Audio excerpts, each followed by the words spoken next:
Randy. Hi. What are you doing today, Randy? I'm being inspired. What do you mean by that? Well, one of our subscribers, sorry. Our users? Like, what are they using? Our channel, I guess. I don't know. Alright. But they are called, I believe it's Balcony Organics or something like that. I'll put a link on the video. But I mentioned to them that I would be doing video on growing in small spaces, confined spaces.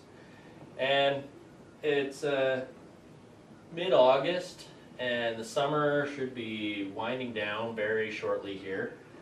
And one of the things that I wanted to get going was an indoor herb garden. Now, herb gardens are really, really easy to grow.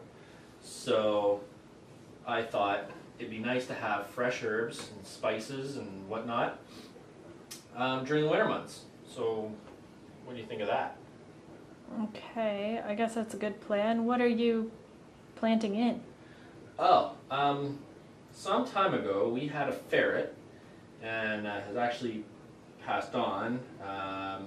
And we had this massive cage we weren't using and it was just sitting around doing nothing. So I thought, you know what, why don't I, keep part of the cage on and use the base as a planter for indoors, and it keeps it actually off the ground because it's got a stand on it. And if I want to grow anything that climbs a little bit, it has the cage to climb on. So I thought it was kind of a neat idea.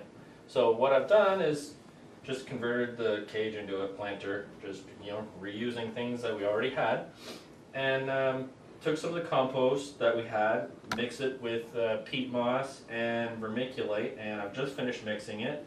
Now there's still a few chunks of leaves and stuff, which is fine. It'll compost in the soil as things grow.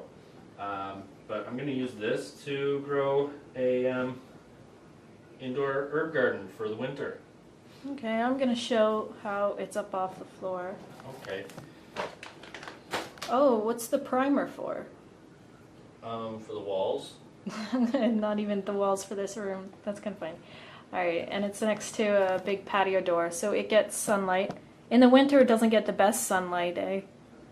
No, but it gets enough that it'll grow fairly well. And there's a heat vent right underneath, too. Yeah, so it'll actually heat the soil underneath. So it's a pretty good location for growing in the winter.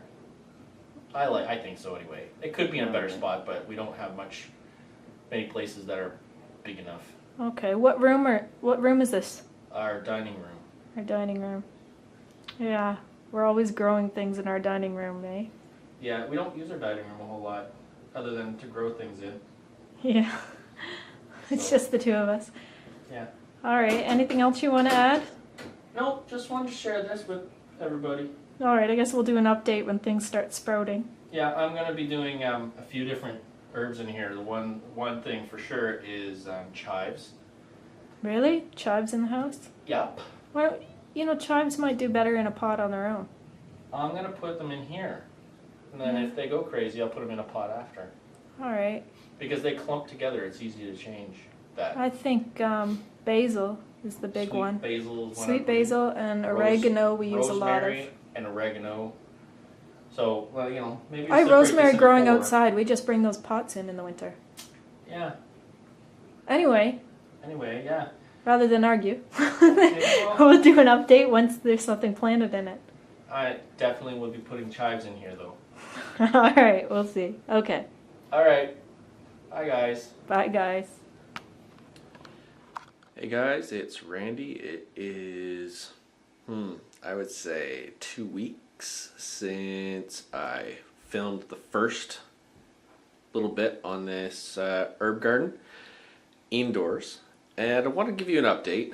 Oh yeah, 2 weeks, you can probably tell. Yeah. I'll give you an update on how that is doing. I also have a question for some of you guys, so if you can post comments below and help me, that would be excellent.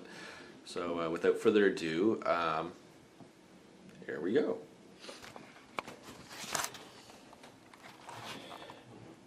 Alright, so here's the herb garden. Here I have planted thyme, and that is coming up. I've got my sprouts. I have sweet basil here. And here, which looks like grass, is dill. I tend to use a lot of dill, so crowding we're not too concerned about. Over here in this quarter, I've put chives. Now, here's my question. How long of a germination period do chives need? The reason I ask is none of them have come up yet. So, if any of you know, post comment below. Anyway, that's pretty well what I needed to know. So, there's your update. We will have sweet basil, dill, and thyme, at least, for this winter. Anyway, thanks guys. Peace.